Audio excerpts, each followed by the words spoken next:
listening to Coffee with Kenobi. You are with Dan Z, the podcast you're looking for. This is yes. Previously on Coffee with Kenobi. Ian McDiarmid's performance on the way he just with precision delivers every line, like in the opera scene. Did you ever hear the tragedy of Darth Plagueis the Wise? And you can just hear every syllable.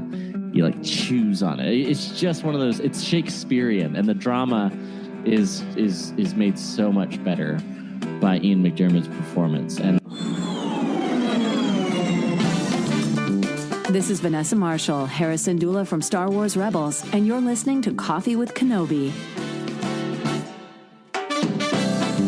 For the first time in forever, I guess that's more of a different Disney merchandising phenomenon, Frozen, but for the first time in forever, I didn't put something funny at the beginning of the show because I just really liked what Riley and Jeff brought to the table last week when we looked at the top 5 things we loved about Revenge of the Sith, and we will keep that conversation rolling into The Force Awakens today. Hello and welcome to show number 151 of Coffee with Kenobi, your spoiler-free place for Star Wars discussion, analysis, rhetoric, and the best travel tips this side of the galaxy. I'm your host, Dan Z, drinking One Nation coffee out of my Explore Hoth mug from Disneyland. Seems appropriate with the weather we're having in Illinois. Coffee with Kenobi is brought to you by MEI and Mouse Fan Travel. For all of your travel needs to the Disney theme parks and the cruise lines, as well as anywhere you want to go on vacation, be sure to go to www.mousefantravel.com, the official travel agency of Coffee with Kenobi.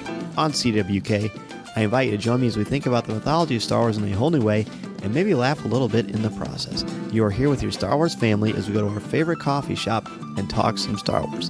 On today's special show, we have the co-founder of Coffee with Kenobi, Cory Clubb, and your CWK newsman, Tom Gross, with me as we talk about the top 5 things we love about The Force Awakens, that incredibly impactful film that brought Star Wars back in the theaters in 2015 after a 10-year absence from Revenge of the Sith in 2005.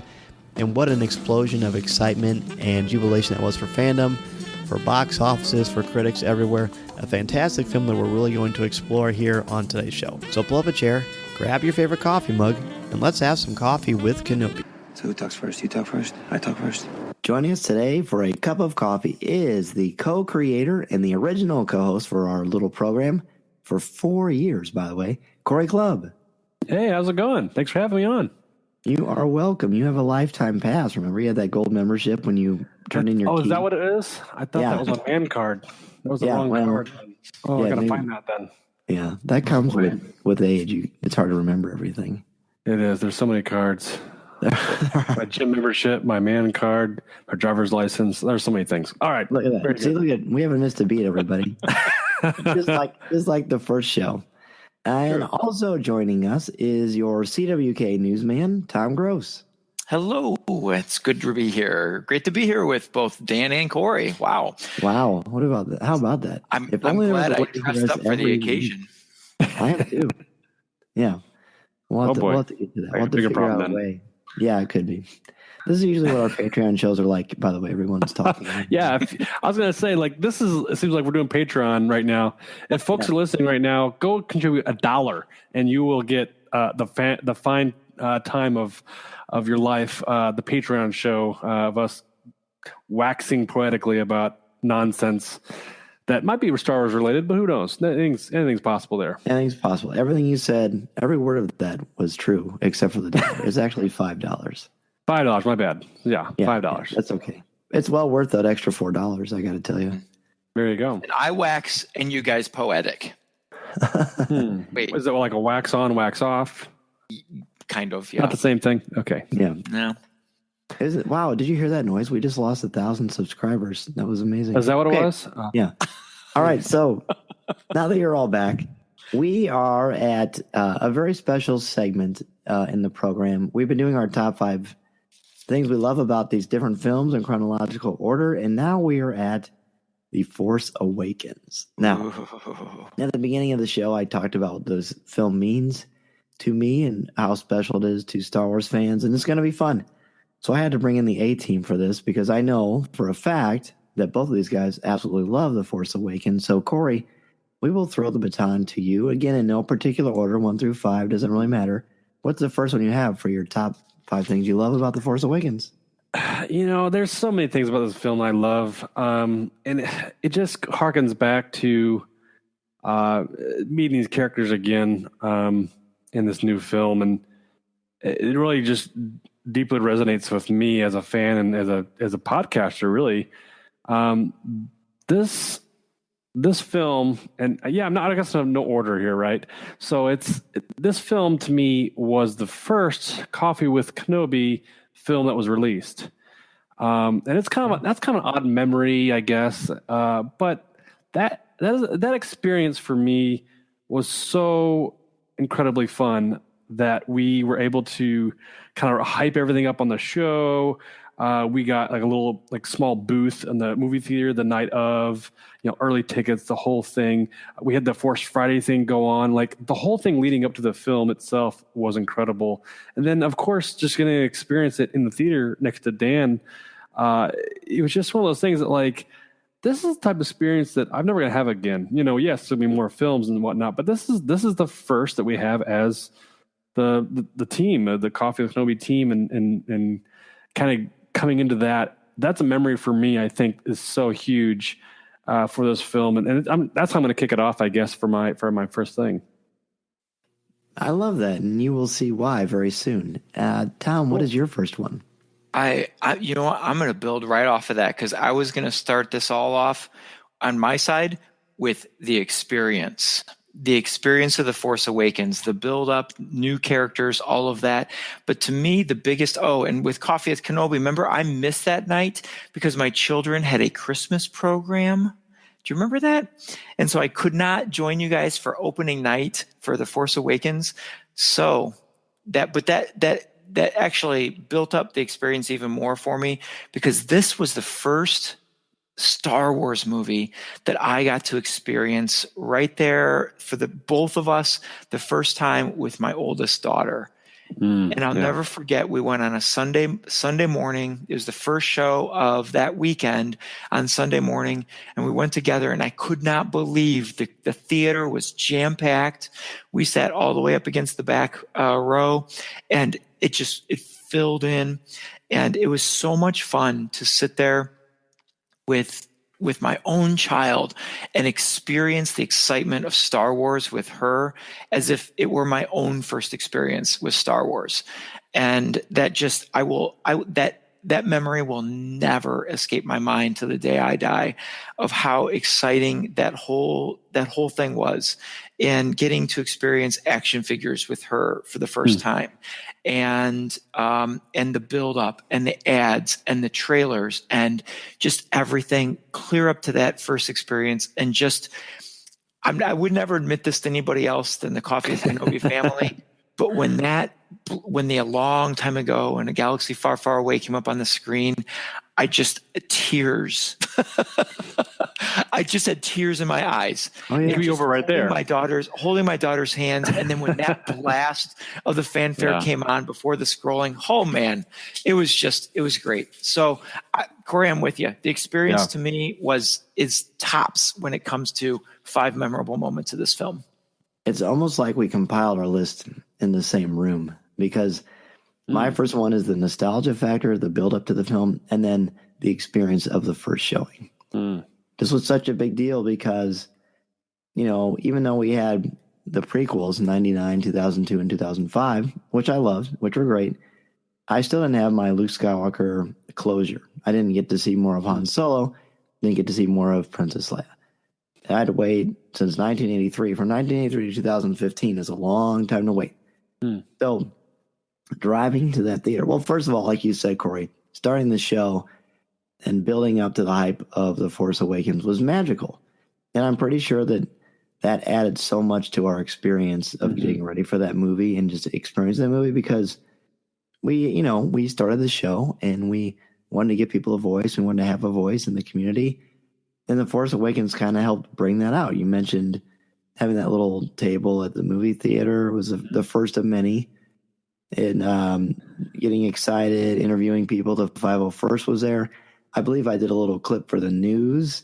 Remember that? Yeah, I do. Yeah, that was just really fun, and just reliving that and then seeing the stills of Harrison Ford and knowing that he was going to be a big factor in the movie. And then when the lights went out and everyone cheered, and it said Luke, and it mentioned Luke Skywalker has vanished. I remember looking at you and putting my hands on my cheeks and putting my head like in between my knees, like I was going down on an airplane or something. I was so like overwhelmed with joy. I just couldn't believe what I was seeing. That was just an amazing experience. I mean, you guys both said it beautifully. And Tom, I do remember that we missed out on the pleasure of your company for that one because of the Christmas program. I totally remember that. The funny thing is, I couldn't tell you a thing about the Christmas program, but I can tell you everything about the Star Wars experience. Well, there's my clip for the next show. Thank you. That's Perfect. funny. Well, hey, Cory, what is your what's your second one? My second one, and again, it kind of leads up to the trailers of the film. We got a sneak peek of Han Solo uttering the phrase "We're home, Chewie, we're home," and it's seeing Han Solo on the screen again was such a big thrill for longtime fans. I think, and Harrison Ford obviously coming back and playing the role, it was just like it was magic on screen. Some of those moments they capture that, and you just like your heart is thudding in your chest. You're going, this is unreal almost. And it sounds silly to say that about a character on screen, but this, for me, Han Solo is such a huge character in general. He breaks the mold. He sets the new mold in the sense of characters to come back from 1977 and trying to be Han Solo. You know, it's always that thing. And here he is again, obviously a little older, a little wise in his ways, but still cracking jokes. And you know, Harrison Ford obviously brings them to life beautifully and does such a great job of, you know, being disgruntled and just kind of a grumpy and doing his thing. He doesn't skip a beat. It's like no time has passed at all other than just aging and whatnot. But it's cool to see his character come around in this film too and kind of understand, like, you know, all those things you heard are true. Like just hearing those words from Han Solo is like confirms so much in the Star Wars fandom, I think. And it's just like, it's so cool to see, obviously, like you said, those actors come back and play those roles. But for me, this one's a Han Solo all the way. I'm going to talk more about Han Solo a little bit later, but seriously, folks, we did not sit down in the same room because my second one goes right along with that, kind of, in a way, because it deals with let me just say, the line is, "The garbage will do." That moment when the realization it did not dawn on me that the Millennium Falcon was going to appear in that scene until she says, "The garbage will do," after the quad jumper's blown up. I'll never forget squeezing my daughter's hand and being like, "Oh, the Falcon." And sure enough, there it was. It was so great to see the Falcon back in action in that scene when they're on Jakku at the Nema outpost, and the life that J.J. Abrams brought back to the Falcon, the scenes, I just thought, especially in rewatching this movie just recently, really was watching for that because I knew that I wanted to talk about the Millennium Falcon tonight. And so I really paid attention to a lot of those scenes, and that opening with the TIE fighter chase on Jakku was just beautiful. Between the zoom shots and I guess what I would call a third-person action flight where they're in front of the Falcon and it's going up and down and popping out of the sand dunes and the wreckage. And then even some of the what I would call the Lucas flashbacks to the TIE fighter pilots from the position down by their I don't know, joystick or whatever it is that they're flying with. It just was beautiful. And I remember being, we were teased with the trailers that, how awesome it was going to be to see the Falcon again. Yeah. But the trailers, as excited I was about that, did not do the justice of seeing the Falcon on the big screen one more time and just in its glory. And then in rewatching it, I just wanted to mention also how that it didn't dawn on me through the last several years until just this time in preparing for tonight, how much the Falcon is still a droid unfriendly ship.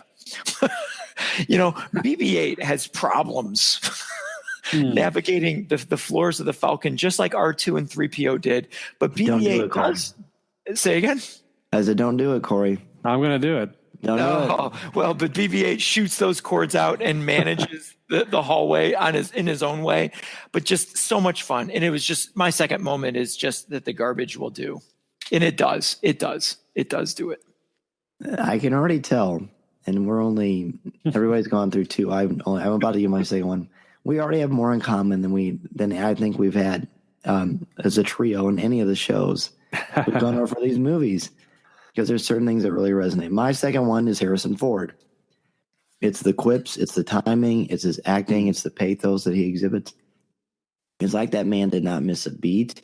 Mm-hmm. He was, everyone knows that he had a sort of a different take on his character over the years. And then he came back into the fold, and I'm sure the money truck that they backed up into his house didn't hurt. And hey, who could blame him? He's a professional. But he also has reverence for George Lucas and respect for the material that the Kasdans created, JJ and Lawrence Kasdan for this one. And it was just a thing of beauty. Seeing him on screen is magnificent. And he's one of the reasons I think this is almost a perfect Star Wars film. The way he interacts with Chewbacca, a lot of his one-liners, oh, you're cold? When they're outside the Starkiller base. And it's just wonderful. Everything about that. It even looks amazing, too. I mean, I'm such a huge Harrison Ford fan. He's my favorite actor of all time. And this was just a wonderful addition. And I'll just add, because I'm sorry, I didn't mean to interrupt, but I just wanted to add, it was one of my honorable mentions, but it seems so perfect here where you're talking about Harrison Ford. And that is, does he not pull off that original, that when they walk onto the Falcon for the very first time, and he and Chewbacca take that initial glance at the Falcon and say, Chewie, we're home. I mean, pulls it off so well. It could have been Indiana Jones. It could have been Han Solo. It could have been, he just has that presence that when he came onto screen that very first time, it was so beautiful. Mm-hmm. And you so eloquently said it. He just respects the role, and he respects the history and the lore of Star Wars that it just all came out right there for me. Yeah, like you said, Dan, backing the money truck up to Harrison Ford's house. I think that's true in some sense, but also I think he has enough pathos to understand the character the most, and obviously do the due diligence for the fans, and coming back to play that role once more, and making sure that, he kind of went out with a bang in a sense of in his own terms. And I think Harrison is a classy guy. I think he's meant to be that character. And not only did he bring back Harrison Ford, but he also brought back Star Wars with him. Ooh, I like that. That's good. An excellent place to end this first segment. Let's go ahead and take a break. When we come back, we'll give our next two things we love about The Force Awakens. This is Coffee with Kenobi.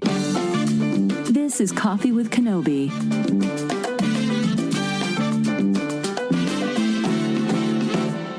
While it's tangentially related to Star Wars, we lost Stan Lee earlier this week, and Cory, Clubb, Tom Gross, and myself on the latest CWK Pro did a tribute to this amazing man who was such an impact on popular culture in our lives. Before I talk a little bit more about that, I'd like to thank our CWK Patreon contributors who have done so much to help improve the quality of this show and what we were able to do. And I want to thank Ben Elkington, Rebecca Raven, Dennis Keithley, Terry Lee, Melinda Wolf, Wayne Booker, Aaron Harris, Chris Kavarka, Angela Sauce, Mediocre Jedi, Tim Bungaroth, Chris Metz, LJ Souter, Thea Selby, Jeff Ellis, Daz Davies, Christian Dale, Jason Hall, Brian McKinney, Connie Shee, Mike Audette, Jerry Cantor, BJ Smith, Eric Struthers, Nick Dico, and Mark Suter.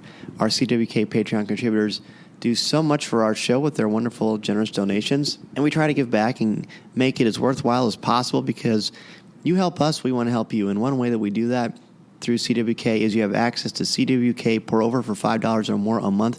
As I said a few minutes ago, this week we gave a tribute to Stan the Man Lee, and I will play a clip of that for you right now. And I have to say that my story with Stan Lee doesn't go back to my childhood. I didn't really read comics as a little kid. And I was introduced to comics. I was introduced to comics as a kid, but it was my across the street neighbor who read X-Men, and I looked at a few of those. But comics didn't really hit me until my college years. And that's when I got into Spider-Man, as we talked in a show before. I started following Spider-Man because I loved how there's more bang for my buck in buying a Spider-Man comic, because so many times he'd team up with other heroes, or the variety of villains that Spider-Man had just brought me in. But I will say this about Stan Lee and his impact on me is I read the Stan's soapbox back on the letters page or somewhere back of and I loved his bits of wisdom but what I loved most about it was how he spoke to me in his literature, and in particular the soapbox, because he spoke to me as a person. He didn't worry about the literature of it, and he didn't worry about necessarily how well written it was, although he was very eloquent in his words. But he used language that was for me. For example, true believers. How many times did he start something off by saying true believers? And I was like, yeah, that's me. I am a true believer. I love Spider-Man, and I love the stories, and I love all of the lines and everything in it. And so, yeah, I am a true believer. And so he brought me into his fold by calling me that. And then, of course, his Excelsior at the end of everything. And I was just looking back at the book by Les Daniels, the 50th. I think it's the 50th anniversary. And that was just the start of Tom's really lovely tribute. And then Cory had something wonderful to say as well, and then I put in my 2 cents. It was really moving in hearing these guys talk about Stan Lee, and I'm quite certain that a lot of you have very similar stories too, so we'd love for you to listen. Again, it's for $5 or more a month, and after this week's Stan Lee show, we have 30 shows, and you have plenty of access to choose from. It comes out every Sunday. They're only a half hour long, and they are a great pick-me-up and a good way to start your week. So if you'd like to listen to that, go to patreon.com/coffeewithkenobi, or check out the link on our webpage on the very top right. There's a little red box there that you will see that says Patreon. And you can also get t-shirts, coffee mugs, phone cases, and so much more. If you have any questions, be sure to reach out and let me know. Otherwise, we will see you on our CWK Patreon page. Thank you so much. We're back, and we are on our third ones. Cory, what is the third one you have? Yeah, this film is so cool. We talked about Harrison Ford earlier, but yet we get introduced to brand new characters. And I think that's what's fun about this, is being able to, discover new folks around the galaxy, characters we've never met before. And one of them for me was Finn. He's got a troubled past as a stormtrooper. Understands that he doesn't want to do what he's doing, and kind of goes on his own journey and discovering kind of who he is, and has to kind of flesh that out and discover that. And his journey alone is so huge, I think, to that film, because the whole time, everything he does, his actions are in pure of heart, I think, in the sense of like he obviously doesn't want to take the shot when that first scene comes around when they're executing the villagers, and then he meets Poe Dameron, obviously, and helps him escape. And in doing so, he gets a new name and kind of a new identity, and just it's so cool to see this character come to life on screen and kind of get to know him and feel his pain, but also kind of discover along with him who he is and what he's meant to do in the galaxy. I think John Boyega did an excellent job of acting here. I think they picked for this character, and it was something fresh, something new, and something you could kind of get behind as a character, I think, because it's almost like you kind of dropped a regular person into Star Wars. And I think that's why he kind of shines through as this hope, this heart of the fandom of Star Wars, in a sense of just, enjoying it. He's laughing, he's getting excited, he's kind of pumping his fist, and it's so exciting for me as a fan to sit and watch him on screen and kind of enjoy that. He gets mad and angry when at times get angry and mad and frustrated, and understanding that, and you kind of grow with him as he goes along the way here in this film. But for me, Finn did a great job of coming to fruition in this film. I love that. And the everyman aspect, that motif is something that's been important in a lot of Star Wars films. So that's a great call. Tom, what's your next one? Yeah, I'm just going to build off of that real quick, and then I'll go to mine. And one thing I really liked about Finn, one of my favorite scenes with Finn, is when they're in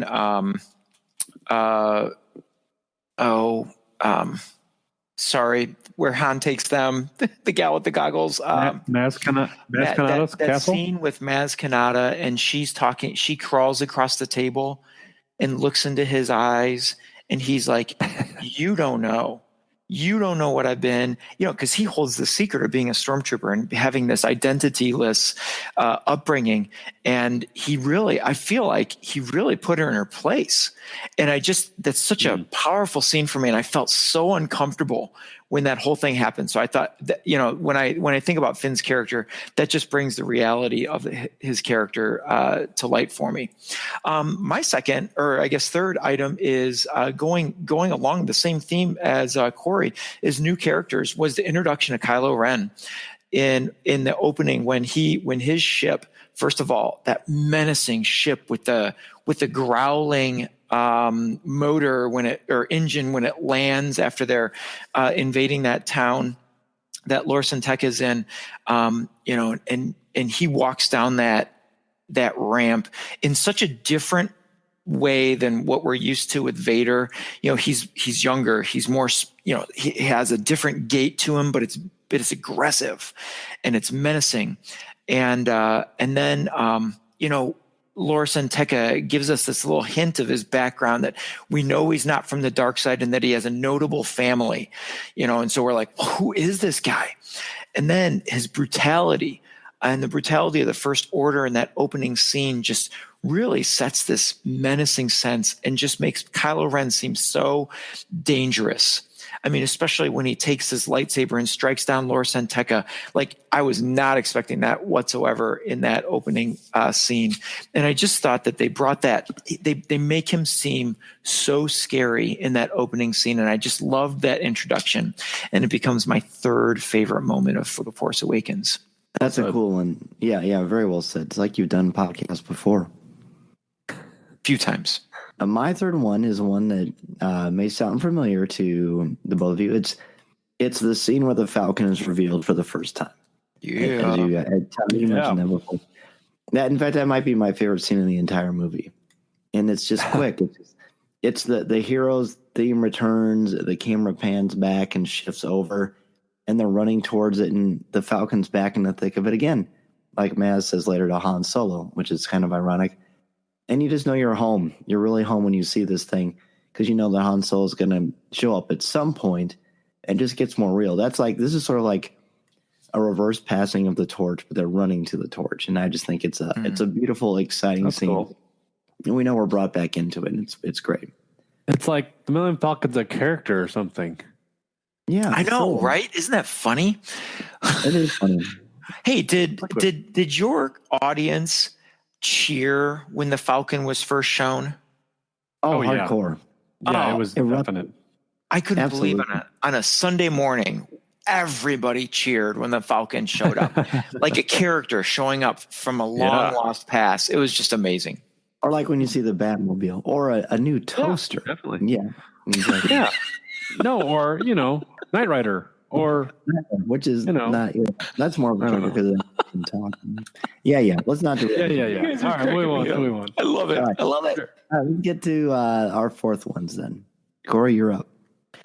Number 4 for me is that scene where Rey and Finn are taking on Kylo Ren in the snow forest of Starkiller Base, and there's a scene where Kylo Ren has kind of had his moment, and he's reaching out for the lightsaber, the Luke Skywalker's lightsaber, and it flies through the air, and we see Rey catch it, and it's like, whoa! It is like chilling. Your goose flesh is popping up, and it's like, okay, this is gonna be awesome, And it is that moment, like right there. It's like, okay, this is not just some girl from some planet that.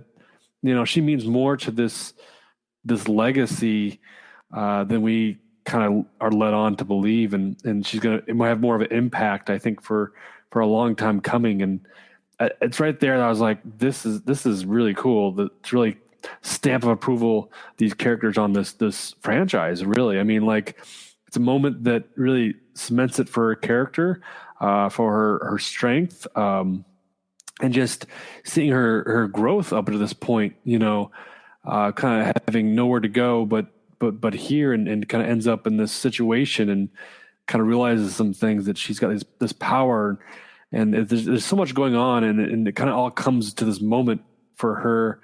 And then she starts wielding the lightsaber and just kind of going kind of crazy with it. And we see that she is, good enough to go up against another trained lightsaber bearer. And it's just a cool scene, I think, in general, for this character. Because again, we just met her in a sense for this film.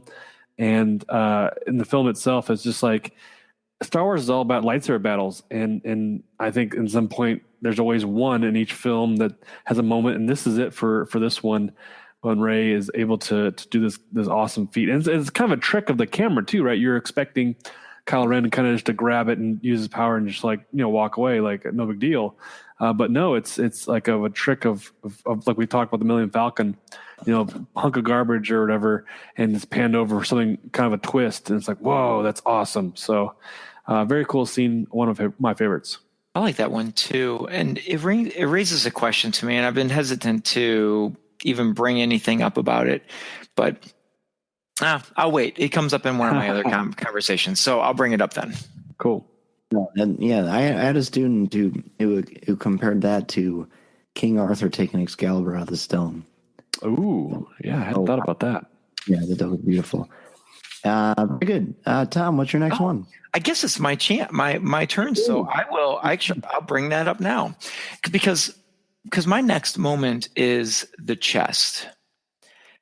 When Rey hears the crying in Maz's castle, and she's led to the basement.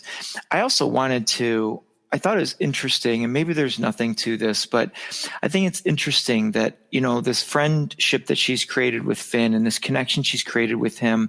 And when he reveals that he was a stormtrooper and he decides that he's leaving, she hears the cries, which are cries of maybe the last time she was left by someone that she had feelings for.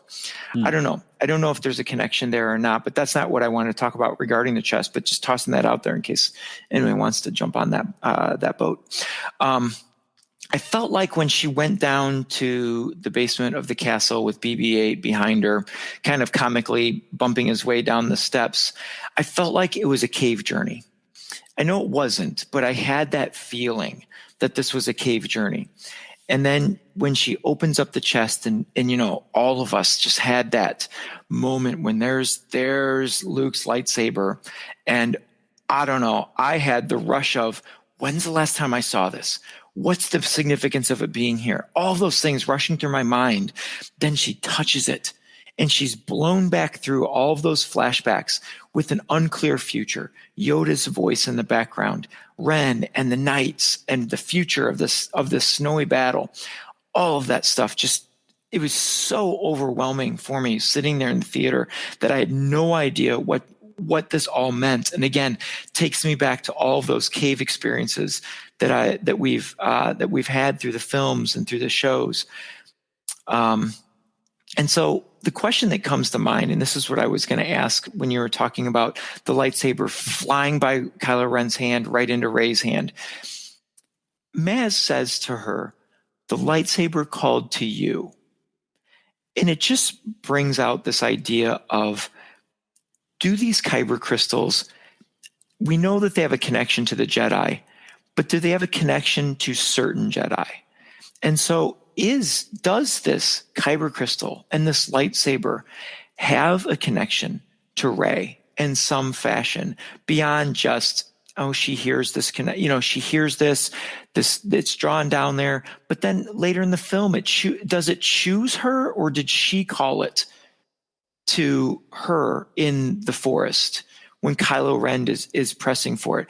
And I don't know. But that chess scene just is so climactic for me because it's her calling, and it's that cave moment, and it's so touching, especially when I rewatched it again, and I just loved every moment of that. My fourth one is Rey's vision and her emergence as a hero. She has a unique hero's journey that doesn't quite follow the formula, but it creates its own formula. There's a hero's journey from the female perspective, and Rey it encapsulates that pretty well in this section. But I think she kind of breaks the mold, as we talked about with Harrison Ford earlier, and starts a new idea what it means to be a hero. And I think it's great. I love that she is vulnerable. I love that she's afraid. I love that she's curious. And I love that she's more powerful than she can possibly imagine. I think that's just a wonderful metaphor for Star Wars. And then that moment when she uses a Jedi mind trick to get out of her restraints, when she has no formal training, to me, it just showed it's just so ingrained in her. It just is constantly bubbling to the surface of her psyche. And I just think it's a wonderful, wonderful scene where you know that Rey is going to be someone that you need to watch, and she's going to be more than a match for the First Order. So very good. Well, we will take another break. When we come back, we will pause on our list of the top 5 things we love about The Force Awakens, and Tom will share the latest Star Wars news, and there's definitely plenty to discuss. This is Coffee with Kenobi. This is Vanessa Marshall, and you're listening to Coffee with Kenobi.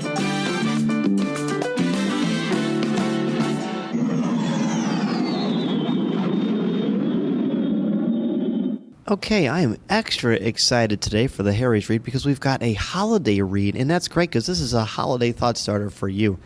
Ladies, guys can be hard to shop for, but Harry's is the perfect gift. And gentlemen, if you're wanting something for that stocking, Harry's is the way to go. I mean, think about it.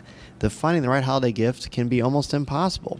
Finding something that's both thoughtful, special, and practical. We like things, all of those things. We want it to be thoughtful in our family, but we want it to be practical. We want to have use for it and not just keeping space and dust. And that's what helps. And besides, we don't really need another wallet or more socks this year, do we? Harry's is the perfect gift. It makes long-lasting quality products at a super reasonable price. Besides, they have a 4.5 out of 5-star rating on Trustpilot, and they have German engineers that have blades made for as low as $2 each. It's a practical gift that we will use, and you can save money on blade refills for that man in your life. Harry's has a limited edition set and a special offer, so check this out. As a special offer for fans of the show, we've partnered with Harry's to give you a $5 off any shave set, including our limited edition holiday sets, when you go to harrys.com/CWKFamily. Plus, you'll get free shipping. This offer is for new and returning customers. Let me share that with you again. This is for new and returning customers and is only available for the holidays. Each Harry's shaving set comes with an ergonomic weighted handle. You can engrave, by the way, which is new and I think is really, really cool. You have German-engineered 5-blade cartridges that provide a close, comfortable shave, foaming shave gel for a rich lather, a travel cover to protect your blades, and a handsome holiday gift box. Or you just want something for yourself? Redeem a Harry's trial offer to experience the quality of shave before committing. Get your holiday shopping done early. Free shipping ends on December 12th, so act now. Go to harrys.com/CWKFamily to get a $5 off a shave set while supplies last. That's harrys.com/CWKFamily. We are back, and we are in the news segment of the program. We've got some fun stuff to talk about today, I would say. Tom, what do you have for us? Oh, indeed. Well, Variety.com released this week that Pedro Pascal will hold a lead role in the recently announced live-action TV show, The Mandalorian. Pascal, who played Oberyn Martell in the 4th season of the Game of Thrones. Now, according to insiders, Pascal was among many being considered for the role in Mandalorian, but he has now been offered a role and negotiations are underway. The Mandalorian, of course, is written and produced by Jon Favreau. And the first episode will be directed by Dave Filoni, the genius behind Star Wars The Clone Wars and Star Wars Rebels. The Mandalorian is expected to premiere on the Disney streaming service, Disney+. I'm excited for it. I don't know who this guy is. You know what? I don't either because I don't watch the Game of Thrones. Okay. And the reports that I saw do not give any attribution to what role he'll be playing, but definitely, it's moving along. We've got a name, and we'll see where that takes us next. I think what's interesting about that too, Tom, is that, I mean, yeah, it sounds like he's got some bit roles here and there, but bringing new actors that we are kind of fresh to us into the Star Wars universe, I think is always exciting to me, because there's no preconceived notions going in like, oh, this guy played so-and-so, and that's kind of what he's known for, and here he is in Star Wars. And that can be okay, I think, in some respects, but this guy, like I said, to me is an unknown actor coming into the franchise, and I'm excited to see what he can do. I'm up for it. I'm always excited, I think, because I think the project itself is really interesting to me as a TV series, and something we haven't experienced before. So I'm all for it. It's a great point about bringing in new people into the Star Wars fold. It is fresh faces. Exciting. Yeah.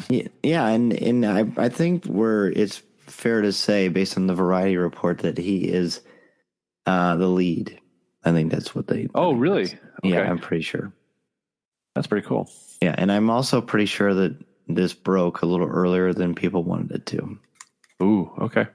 Yeah. Interesting. Well, speaking of live action series, Dan, last week you brought us the news that Bob Iger announced the Cassian Andor series that will take place during the formative years of the Rebellion and prior to the time of Rogue One.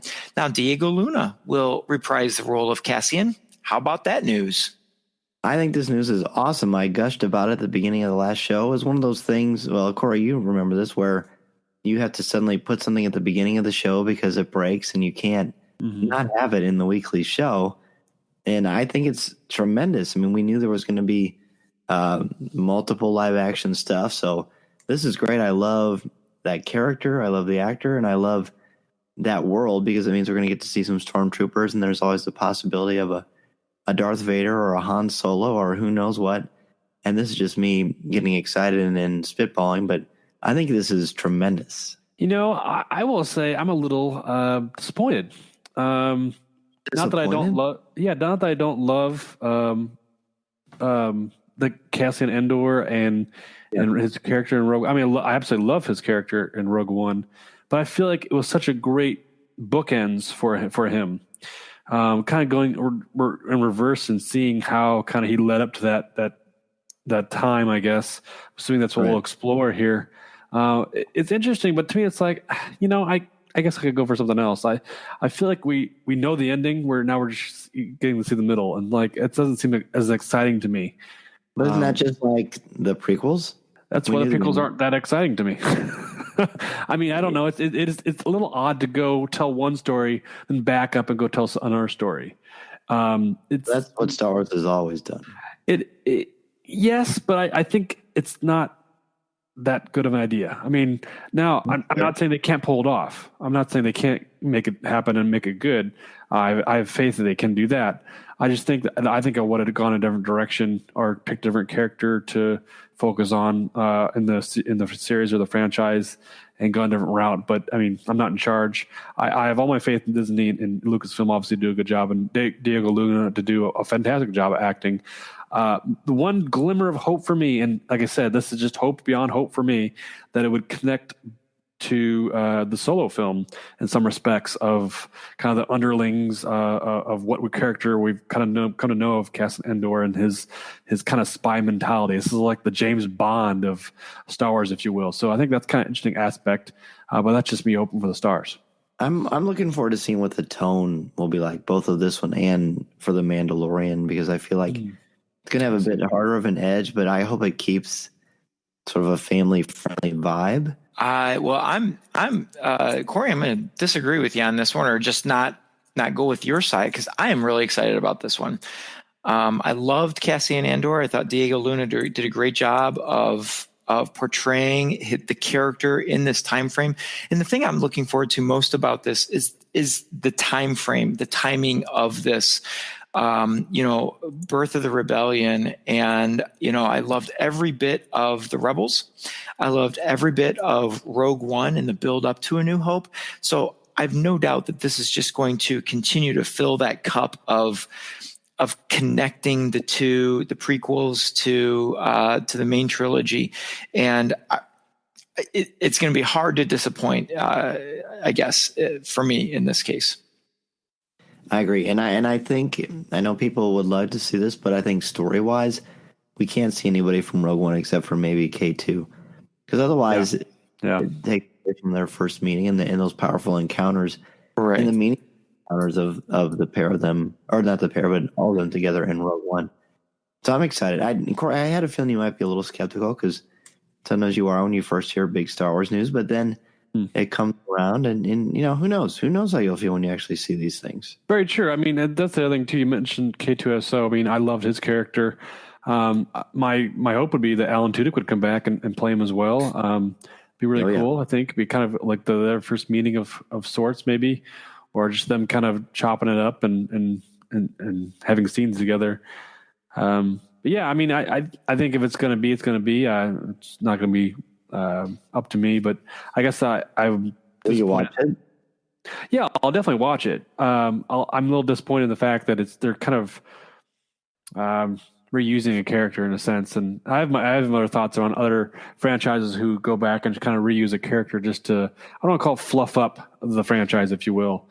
And the story needs to be told. I feel that way. The story better need to be told, and it better be strong and poignant and important, not just something just to give me some content. I don't want content. Right. I think the biggest issue for me is like continuity. Is like, I know Rogue One ended a certain way. I know where it's going, and they're kind of like bits and pieces. We're taking little bite sizes here and there, and as these things are coming out, it's kind of hard to track where everything is kind of placed in the Star Wars timeline of how this happened, or who's this guy? Wait, he was dead over here, and wait about this. Oh, this was him before he did that thing, and oh, this is Mandalorian. It's way off over there, and it's kind of hard to like see all these things kind of pop up, and kind of serve as these little various points within Star Wars. It's difficult to keep those organized, I think. So I think it's one of my biggest takeaways. Sure, fair enough. Well, definitely something to look forward to. Now, finally, I have one more announcement or one more news story from Star Wars Celebration 2019 in Chicago. This announcement brings the soul of Chicago to Celebration as the legendary comedy institution Second City will bring its brand of entertainment to Celebration fans. Now, according to StarWarsCelebration.com, they will also host Star Wars-themed performances at their famed theater in Chicago's Old Town neighborhood. Now, for those of you who have never heard of Second City, they have supplied numerous Saturday Night Live actors and other famous comedians, including the likes of Dan Aykroyd, Steve Carell, Stephen Colbert, Tina Fey, Keegan-Michael Key, Bill Murray, Gilda Radner, Joan Rivers, Martin Short, and many others. Now, if you don't know the way to the theater, no worries. They will have public transportation to the theater via bus or maybe even a troop transport. Oh, I think that's exciting. Chicago is going to have so many great things going on for it around Celebration and in honor of Celebration. But Second City is iconic, and that's a blast. I mean, they're funny, they're talented. As you just mentioned, they've brought some of the most amazing comedic talents and improvisational actors to this. And knowing that they're going to combine the Star Wars brand, this is going to be a recipe for what we can expect. Yeah, I think since Chicago's kind of hosting Celebration next year, it's obviously a no-brainer to have the best places kind of bring in their talent, obviously, and I've always thought of Second City as the younger brother of Saturday Night Live, obviously, and I've actually been to a live show there and seen them. It's a fantastic place to go see great comedy and great sketches, great actors and actresses doing their thing and performing. Cool. And so it's I think it's a unique experience. I think if folks who have never been to Chicago can go and experience it if they're in town for Celebration. And of course, Chicago has a whole host of different things to do. We live very close and near dear to our hearts. That city is. So be on the lookout for fun things. I love it. All right, well, let's go ahead and take another break because we got to finish out our list of the top 5 things we love about The Force Awakens. This is Coffee with Kenobi. This is Coffee with Kenobi.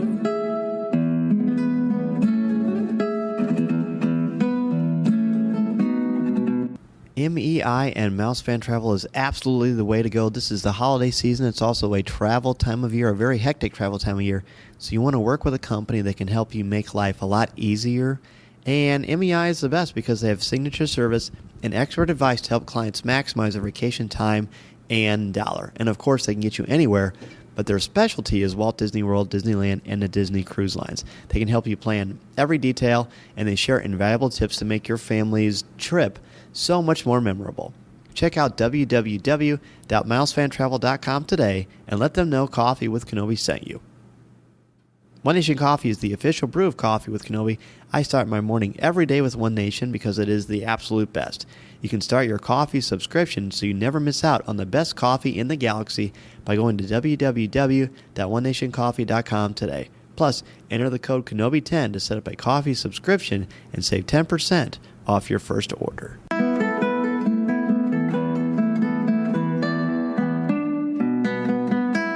We're back, and it is time to finish off this list of the top 5 things we love about The Force Awakens. We are on our 5th one, and I know we've got some honorable mentions. Right now I'm looking at my list, and I have 5 of them, but who knows how that will change when I hear these two gents give theirs. So, Cory, give us your last one. Yeah, my last one is kind of something that's more personal, I guess, and maybe more outward reaching. It's the new generation of fans that The Force Awakens brings to Star Wars realm. And it's so cool because I think this is the film that my kids are growing up with. Yes, they've seen, 1 through 6, the previous films. They've seen Clone Wars so it's leading up to this film. This is the one they know as they've seen, going to the theater and actually experiencing, like we mentioned early on, was having that experience. And I think it's so cool to have a new generation of fans grow up with The Force Awakens. And that's how they get into Star Wars. And that's how they are able to experience Star Wars for the first time. I think it's unique that way. It's starting a brand new generation of young folks or old folks, people who are just like, oh, I'll give this a shot. So I've waited this long. maybe I'll go see The Force Awakens and they'll, do something for me. But I think it's so cool to be able to kick off the franchise in a whole new way and bring a new film into light for all these new fans. And it's cool to see it. I think I'm a big believer in, don't bash other people who like, episode 1 or the Clone Wars or the book series or whatever Star Wars item it might be, because that's how they started with Star Wars. That's what they grew up with. That's what they found Star Wars to be their Star Wars. And this is somebody's Star Wars out there for them. And so I think it's really cool to see that generation grow and become new into the Star Wars fold. Yeah, like that's their thing. That's their gateway. That's their wheelhouse. Absolutely. For sure. That's a good way to end your list. Tom, what's your last one? Yeah, I love that. I'm going to head back into the movie and talk about a very specific moment of the movie where Han Solo is describing to Rey and Finn while they're flying on the Falcon the explanation of the Jedi and the Force. And I call it an admission. It's like all these years, and we have lots of history of Han Solo behind us, clear back to hokey religions and ancient weapons are no match for a good blaster at your side, kid. There you go. And he goes on, to give his belief on that. And here he is in the exact same space saying it's true, all of it. It's all true when he's telling it to them. And I feel like, Dan, earlier you talked about Harrison Ford and, being and bought into and, reigniting the flame of Star Wars. When he says that to them, especially those lines, it's true. And I feel like I see all of that history in him and this admission of, I now believe. I know Luke and I know what I've seen and I know what I've lived. And I don't know. It gives me goosebumps every single time that I watch that part of the movie. And in that moment, I think back to everything I know about the Clone Wars and the Jedi Temple and Anakin and Obi-Wan and Yoda and Mace Windu and Order 66. And all of it is wrapped up in that moment.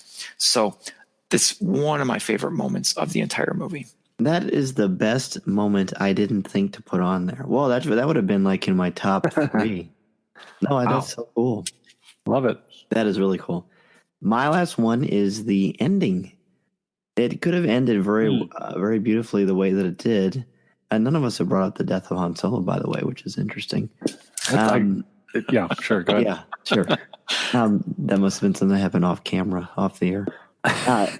And it would have been just fine. And then Rey and Chewbacca get on the Falcon and fly off. I would have been completely fine with that ending and felt extremely satisfied.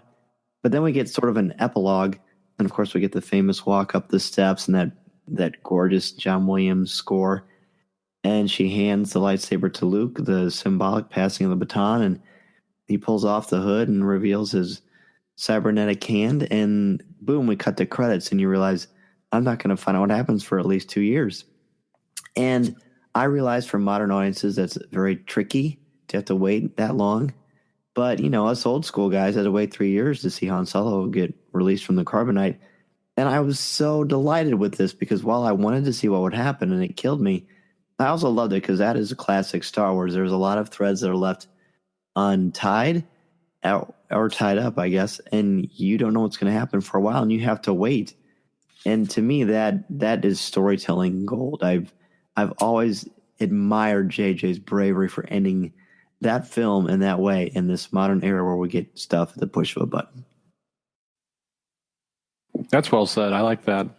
And funny you mentioned a couple of things that are on my mind as well. And then as we talk about this, it's fun to talk about because it's one I need to revisit. Tom, you mentioned you watched it before we talked tonight, but it's cool to see some of these come back up and go, oh yeah, that was a cool moment. I kind of forgot about that part. And it shows me how much this film is loved and well liked and much we have enjoyed it. For my honorable mentions, I did have Death of Han Solo and the ending with Luke as being kind of those up there with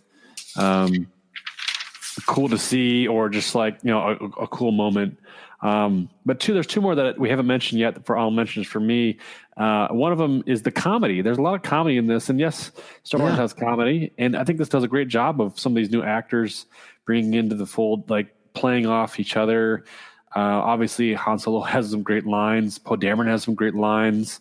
I talk first. Yeah, that starts off with a bang like that almost. That's one of some of the first lines in the film, but I think it's really cool to see that in the film and kind of hyped up. Calling Finn the big deal and whatnot, and it's so funny. It's enjoyable. But the last honorable mention I had was Kylo Ren's lightsaber. Is unique. Oh, cool! That's a good call. Yeah, because it's something that we, as the trailer came out, it was kind of shown beforehand, and one of the battles that this is the way it's gonna work, and the way it kind of sounded, and it was something different we hadn't seen yet, and it's unique. Again, Star Wars is kind of still telling us that there's new things to come, and this was one of them for me. And I remember distinctly walking around Star Wars Celebration Anaheim and getting to see the costuming and the props section. Yeah, this is before the film. That's and they had the prop of Kylo Ren's lightsaber, and it was up close and personal. It was really unique. I thought it was really cool looking. It really drove the character himself. He was kind of not all together and kind of ragged and jagged and hurt and pained. A lot going on there, and I think that really spoke for his character a lot in his weapon choice. Plus, that lightsaber doesn't hum; it growls. Yeah, like Kylo. Definitely scary. Cool. Yeah. Well, those are nice. Those are nice, man. This movie is just. I mean, we could gush about a lot of them, and we have over the past few weeks, but this one's pretty special. Tom, you want to give your honorable mentions? Sure. I've got 2 or 3 of them. And the comedy was one of the items that I was going to, that was on the top of my list as well. And speaking of comedy, there's some comedy in this honorable mention when Finn is breaking Poe out of the Star Destroyer, and the comedy is in the "Stay calm, stay calm." I am calm. I'm talking to myself. That is so fantastic. But I loved their chemistry. I love that Poe, representing the Resistance, gives Finn, a stormtrooper, his identity. I thought that was a beautiful moment, filled with action on top of it. Another just touching moment of the movie to me was when Han offers or beats around the bush of offering Rey a job with them on the Falcon. Oh my gosh, I saw so much opportunity and so much like fatherly love to Rey there. And I was like, and just, Chewie and Han with Rey as a mate on the first, that just the possibility there was so cool. Then there was, and I got two more, Kylo Ren, with his speech of the pull of the light while he speaks to Vader's burnt out mask, was that was just so great. And then I can't leave this one off the list. Poe Dameron flying his X-Wing on Takodana outside of Maz's castle. And when Poe is like, or Rey or Finn is like, that is an awesome pilot. Yes, indeed, Finn, you didn't miss anything. Poe is the best darn starfighter in the galaxy. Yeah, those are good. Yeah, that's a stunner. That's one stunner. That's one hell of a pilot. And yeah, good deal, man. Wow. So my honorable mentions, and there are things we haven't talked about yet, surprisingly. Yeah. First is the final duel between Rey and Kylo Ren. It's full of symbolism, the light and the dark, the crack in Starkiller Base and the ground as it separates from them, showing the chasm of difference in their belief system, which I think is really symbolic. I mentioned earlier at the top of the show, Rey getting that lightsaber and almost being like a King Arthur moment. The music that swells during that moment. Another one, the trailers, especially, Cory. When we first saw the trailer for The Force Awakens sitting next to Adam Bray at Celebration Anaheim, and that pulse-pounding sensation we felt while we're running to the Celebration podcast. Right. To be the very first podcast ever to on the broadcast at Celebration on the podcast. That's right. And you think, hey, what do you think about this? I'm like, yeah, I know. We got to find the show. That was chaotic. I had forgotten about that. Yeah. Oh, man, that was a great moment. I also put Kylo Ren, his voice, the lightsaber, his swagger and power. Adam Driver was magnificent in it. The intro, the first appearance of BB-8 rolling up on the sand of Jakku, Poe, and the opening crawl, and his conversation with Laura Santeca, and his reverence for Carrie Fisher or Princess Leia. I would say she'll always be royalty to me, right? Yeah. And then I put Maz Kanata as a unique and powerful force of nature. I like this diminutive theme that we see where the smallest person can make the difference. Yoda, Maz, Bilbo, or Frodo Baggins. That theme goes on here, but she's got more swagger to her as well. And I like that she goes face to face with Han Solo and doesn't even skip a beat. And she's also kind of a surrogate mentor for Rey in that key moment. And then the last one I have is JJ and Lawrence Kasdan's influence on this film. They wrote it, JJ directed it. No one ingests life and voice into a character like Lawrence Kasdan does with Han Solo, and he did in all of the films that Han Solo appeared in except for A New Hope. And that was a film that inspired him to want to be a part of the Star Wars universe and to be in film and to write The Empire Strikes Back. So their influence is heavy in this thing. Yeah, that's a great. I think one thing also when you mentioned that list there, I thought of one more for me. It was BB-8. We haven't really talked about him too much. Mm-hmm. Him being just unique in himself, and the comedy there with him just not being able to voice anything. Kind of the R2 moments where he'd use his actions to represent what he wanted to say, and I think all around. I mean, this is a great film. I think. I'm glad you chose us to talk about it because I still enjoy. It's still atop my list, still top 3 for me. It's exciting to talk about. Just talking about it now makes me want to go watch it again. It's rewatchable in a sense that it's fun, it's enjoyable, and it'll get you excited for Star Wars all over again. I've never said this on the air, and I feel like I'm going to be struck by Sith lightning or something for saying it out loud. But I think I put this film over Return of the Jedi. That's so hard for me to say. I still don't know if I'm comfortable saying it because the original trilogy is sacrosanct, but I really, really like this movie a lot, and I just think. But I think it will hold up better over time. Where I don't, think that I necessarily does in some instances. Yeah, but I think you say that, and you kind of, are unsure of yourself. But I think that's okay to think that way.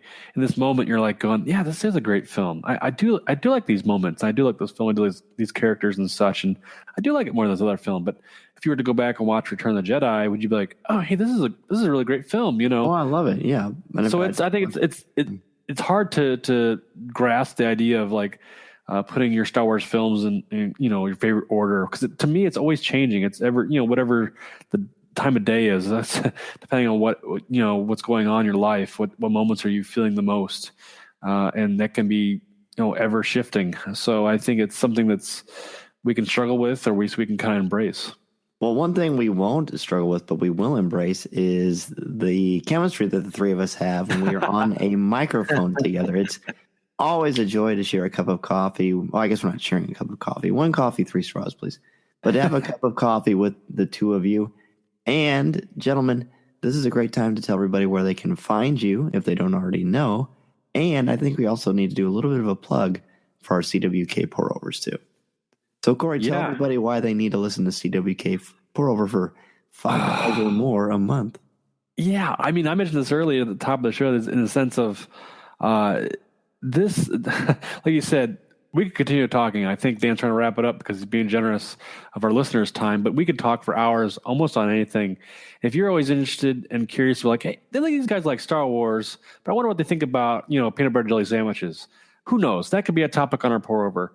And I think what's interesting about that is like we are just guys hanging out and doing our thing and talking about things we love, things we don't like, situations we've got ourselves into, old stories, bringing up old memories. It always jogs my memory too when we talk about just random stuff that comes up, or sometimes we talk about news that like, hey, what do you think about this character or this casting or something like that? So it's always something unique. It's off the cuff, really kind of. I don't think there's a whole lot of editing, so there's a lot of laughs. I think in there we come away with some really great shows, some fun memories. So if you have a chance or feel like you want to hear some more of us just rattle on about craziness, feel free to go out to our Patreon show. Link on our website, coffeewithkenobi.com. The link there is at the top of the page. And give. You get the shows. You get all the shows, I think, for just joining. And you can go back and listen. There's a pretty good catalog, I think. We've been doing this for quite a while. 29 out there right now. Wow. That's awesome. Yeah, not too bad. There you go. That was good. You did that off the cuff, too. Well said. Yeah, fantastic. Tom, anything you want to add to that?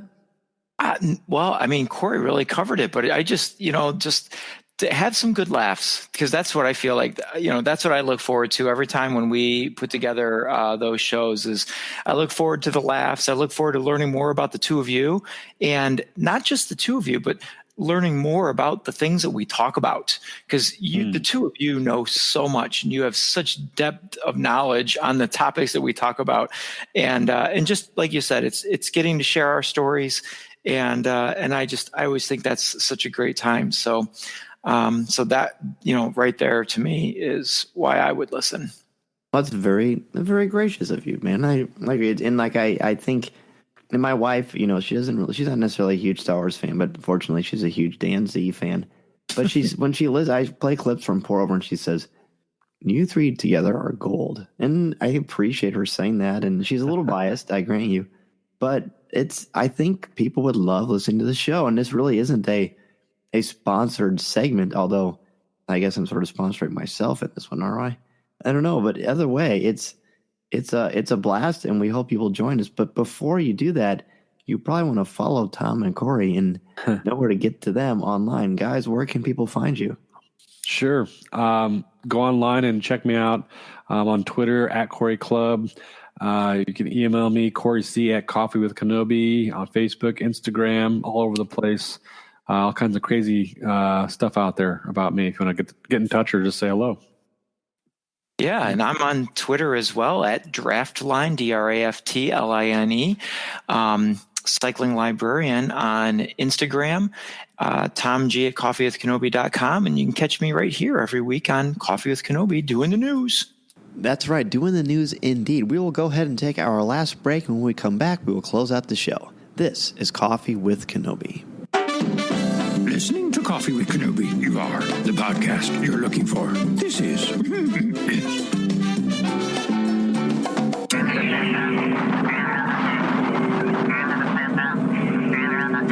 Before we get to email, I want to thank our CWK sponsor, One Nation Coffee, Harry's Razors, and Mouse Fan Travel. Please support them the way they support our podcast. And remember to listen to new and archive shows of Coffee with Kenobi wherever you listen to podcasts, including Apple Podcasts, Podcast Addict, Stitcher, Spreaker, Overcast, Blog Talk Radio, Player FM, or our website, www.coffeewithkenobi.com. And if you listen to the show through iTunes, please leave us a review. We're also on Facebook, Twitter, Instagram, YouTube, Pinterest, and Tumblr, and we'd love for you to check us out there. Also, be sure to listen to our CWK family of shows, including Legends Library, Rebels Reactions, Comics with Kenobi, and Lattes with Leia. Please leave a review for each of their shows as well, and be sure to subscribe to each of them individually, as they all have their own feeds now. From Andrew Harrison. Hello, Dan. I wanted to reach out to let you know how much I've enjoyed your top 5 episodes on CWK recently. With all of the negativity that floats around in the fandom and the world at large, focusing on the things we love is a necessity. As Rose said, that's how we're going to win. Not fighting what we hate, but saving what we love. Anyway, one of your honorable mentions for Revenge of the Sith really hit home with me. You mentioned the feeling you had seeing it in the theater for the first time, and for me, that would be my number one thing that I love about this film. I have a very vivid memory of seeing this film in the theater for the first time. Actually, it's a memory from before the film even started.